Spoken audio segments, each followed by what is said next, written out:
तो चलिए स्टूडेंट्स, हम लोग आगे की तरफ बढ़ते हैं और देखते हैं हमारा नेक्स्ट पार्ट। अब एक्चुअली ये पार्ट क्या है, पार्ट ए का ही ये जो है अंश है बच्चों। अब इस अंश में क्या है, इसमें हम लोग सेक्शन 2 पढ़ेंगे इसका। अब सेक्शन 2 का जो है, ये सेक्शन 2 जो है आपके पास, सेक्शन 2 का फर्स्ट क्वेश्चन है ये, और इस क्वेश्चन को हम लोग देखेंगे। इस क्वेश्चन में क्या होगा, हम लोगों को एक पर्टिकुलरली, जैसे इंग्लिश में होता था ना, पैराग्राफ दे देते थे, पैराग्राफ देंगे, फिर उसके बाद हम लोगों को अलग अलग क्वेश्चन पूछ ले जाएंगे। उसी तरीके से यहाँ पर आप लोगों को कुछ कंडीशंस दे दी गई और इन कंडीशंस को आप लोगों को देखना है कि क्या क्या चीज़ें हैं यहाँ से, और जो भी इससे रिलेटेड वो आपसे पूछता है, देखते हैं हम क्या क्या चीज़ें होंगी। सबसे पहले कुछ बेसिक इन्फॉर्मेशन जो दे रखी है वो देख लेते हैं। यहाँ पर उन्होंने बोल रखा है कि an architect designs a building for a multinational company, the floor consist of a rectangular reason. देखिए ये रेक्टेंगुलर रीजन है, मैं यहाँ पे आपको दूसरे कलर से दिखाता हूँ सो दैट आप लोगों को अच्छे से समझ में आ जाए। तो यहाँ पर ये देखो आप लोग, ये है रेक्टेंगुलर रीजन, ये है सेमी सर्कुलर रीजन, दोनों चीजें दे रखी है यहाँ पर, ठीक है। और यहाँ पर एंड पर है जो सेमी सर्कल बता दिया मैंने आप लोगों को। जो टोटल पैरामीटर जो है इसका वो कितना है बच्चों, 200 मीटर है, कोई दिक्कत नहीं है। पैरामीटर क्या होता है, जो बाउंड्री लाइन होती है उसकी टोटल लेंथ, ठीक है। तो वो उन्होंने कितनी दे रखी है, 200 मीटर दे रखी है। तो इन्होंने ये चीज बता दी। अब इसके रिगार्डिंग वो लोग आप लोगों से कुछ क्वेश्चन पूछेंगे। अब वो ये आपसे देखना चाहते हैं कि आप कितने क्वेश्चन का आंसर दे सकते हैं। Let's talk about the next question. Next question में हम लोगों को क्या क्या चीज़ें दे रखी हैं, इसको भी थोड़ा सा ध्यान से देखते हैं। यहाँ पर हम लोगों को जो चीज़ें दे रखी हैं क्या है, वो है कि extra area generated if the area of the whole floor is maximised. तो अगर जो एक्स्ट्रा एरिया जनरेट हुआ है, ध्यान से सुनना मेरी बात, अभी जो आप लोगों ने इससे पहले एरिया निकाला था वो एरिया कितना था, 5000 पाई मीटर स्क्वायर। जब आपने किसका एरिया निकाला था, रीजन ए का, कौन सा रीजन था ये, रीजन ए था। और ये मैं आपको दोबारा और थोड़ा सा बता दूं, रेक्टेंगुलर एरिया था ये, ठीक है, जो आप लोगों ने निकाला था। लेकिन बच्चों अब यहाँ पर वो बोल रहे हैं कि अब जो एक्स्ट्रा जनरेटेड एरिया होगा वो कितना होगा। तो ये जो आप मैक्सिमाइज करोगे, तो सिंपल सी बात है, हम लोगों के पास जो एरिया था बच्चों, हम लोग एरिया में क्या करेंगे, एक्स इंटू वाई प्लस में पाई y/2 का होल स्क्वायर करने वाले हैं, ये हमारा एरिया होगा।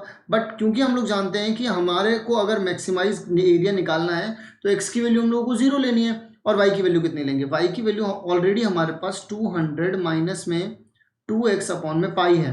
अब x की वैल्यू क्योंकि 0 है तो मैं यहाँ पर क्या बोल सकता हूँ कि y की वैल्यू कितनी आ जाएगी, 200 अपॉन में पाई आ जाएगी, ठीक है।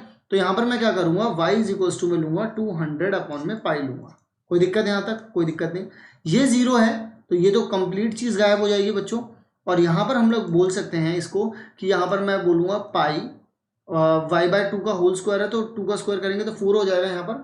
और इसके बाद हम लोग यहाँ पर क्या कर सकते हैं, y है हमारे पास 200 अपॉन में पाई का, इसे कर दीजिए होल स्क्वायर। तो कितना आ जाएगा टोटल बच्चों आप लोगों के पास, 40,000 पाई अपॉन में 4 पाई का स्क्वायर। तो एक पाई से एक पाई गया, पाई का हिसाब हो गया यहाँ पर। तो यहाँ कितना आ जाएगा आप लोगों के पास, 10,000 अपॉन में पाई मीटर स्क्वायर। बट बच्चों extra area generated if the area of the whole floor is maximised. तो यहाँ पर जो एक्स्ट्रा एरिया जनरेट हुआ है, जब हम लोगों ने उसको पूरे का जो किया है, तो एक्स्ट्रा एरिया जरा देखते हैं। यहाँ पर इसका टोटल एरिया कितना आ रहा है बच्चों, 10,000 आ रहा है, 10,000 पाई मीटर स्क्वायर आ रहा है। और माइनस करें अगर पहला वाला जो ए का हम लोगों ने एरिया निकाला है वो कितना था, 5,000 पाई मीटर स्क्वायर, तो कितना आ रहा है, 5,000 पाई मीटर स्क्वायर आ रहा है। तो एरिया में जो चेंज आया है वो 5,000 आ रहा है। अब इसमें क्या हो सकता है कि ऑप्शन में या तो कोई मिस्टेक हो सकती है, ठीक है, या तो ऑप्शन में कोई मिस्टेक हो सकती है, क्योंकि यहाँ पर इन लोगों ने 2 ऑप्शन दे रखे हैं। एक में तो बोला no change both areas are equal, और दूसरा वाला जो ऑप्शन है जो बी है उसमें भी आंसर 5,000 अपॉन में पाई दे रखा है। तो आप बी भी सही कर सकते थे, सी भी सही कर सकते थे। एक्चुअल में इस क्वेश्चन को कन्वे करने का तरीका भी थोड़ा सा अलग हो सकता था। अगर हम मान करके चलें, देखो अगर ये तो एक रेफरेंस पॉइंट था जो जिससे मैंने समझाया, मान लो आपके दिमाग में इसका दूसरा रेफरेंस पॉइंट भी आ सकता है, क्योंकि बहुत सारे बच्चे हो सकते हैं, सबका दिमाग अलग से काम करेगा, सब लोग अपने अपने तरीके से सोचेंगे। तो मैं यहाँ पर बता दूं आप लोगों को, उन्होंने कुछ डिजाइन नहीं किया, उन लोगों ने कुछ बताया, उन्होंने सिर्फ ऑप्शन करेक्ट दे रखा है। तो एक तो ये तरीका है। दूसरा तरीका ये भी है कि आप लोग इस तरीके से ही बोल सकते हैं कि जो आप लोगों के पास एरिया जो आप लोग ऑलरेडी निकालते हैं, देखो जैसे, क्योंकि ये ना सर्कल बन जाता, पता क्यों बन जाता सर्कल, क्योंकि यहाँ पर x की वैल्यू को आप 0 कर देते हैं, क्योंकि मैक्सिमम निकालने के लिए आप लोगों को x की वैल्यू को 0 करना पड़ेगा, ये बात तो आप लोगों को पता है। जैसे ही आप x की वैल्यू 0 करोगे तो बचा क्या, y/2 बचा, तो सिर्फ सर्कल बचता है, और सर्कल के एरिया को मैक्सिमाइज भी करते हैं तो भी वो सर्कल ही रहता है, ठीक है। तो जो एरिया निकलता है वो एरिया रिमेन सेम रहता है। ऐसा नहीं हो सकता कि आप स्क्वायर बना दो, उसको रेक्टेंगल बना दो, रोम्बस बना दो, ऐसा नहीं कर सकते आप। सर्कल तो सर्कल ही रहेगा ना, समझ रहे हो बात। तो एरिया मैक्सिमम करने के लिए यहाँ पर जो चीज़ें बची हुई हैं, जैसे ये एक चीज़ समझो, जैसे मान लो यहाँ पर ऐसा था, यहाँ पर ऐसा था। अब जब x ही 0 कर दूंगा तो ये वाली चीज़ तो गायब हो जाएगी ना, ये वाली चीज़ गायब हो गई, तो बचा क्या, यही तो बचा।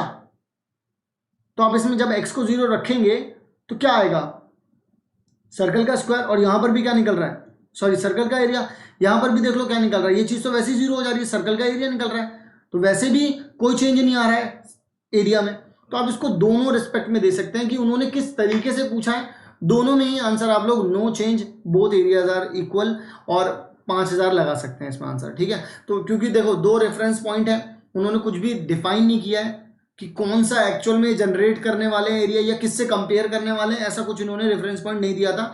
तो इस वजह से हम लोगों ने ऐसा बताया आप लोग, और मैंने दोनों रेफरेंस पॉइंट बता दिया, आप जैसे भी सोचें उस तरीके से कर सकते हैं। डी क्यों दे रखा है, डी के हिसाब से तो मुझे ये वाला आंसर लग रहा है, और अगर आप 5000 अपॉन में पाई मीटर स्क्वायर के हिसाब से बोलेंगे तो मुझे ये लग रहा है। तो हम लोगों ने आप लोगों को बिल्कुल जेन्युइन फैक्ट आप लोगों के सामने रखा है। जैसी भी बात होगी, अगर वो बाद में कन्वे करते हैं या वो बताते हैं या उनका सोल्यूशन आता है, तो हम लोग आप लोगों को कन्वे करेंगे, बताएंगे, उसके ऊपर वीडियो भी बना देंगे कि एक्चुअल में क्या उन्होंने बोला था या वो क्या समझाना चाहते थे जो हम तक समझ में नहीं आया है, ठीक है। बहुत सारी जगहों पे मैंने देखा कि बहुत अलग अलग मेथड से समझाया गया है, तो बट हमें नहीं लगा कि आप लोगों को कुछ भी झूठ बोला जाए। हमें जैसी बात है अब वैसी आप लोगों के सामने रख दी। आई होप आप लोगों को पर्टिकुलर ये क्वेश्चंस अच्छे से समझ में आ गया होगा, क्लियर हो गया होगा क्वेश्चन नंबर 17 के पांचों पार्ट।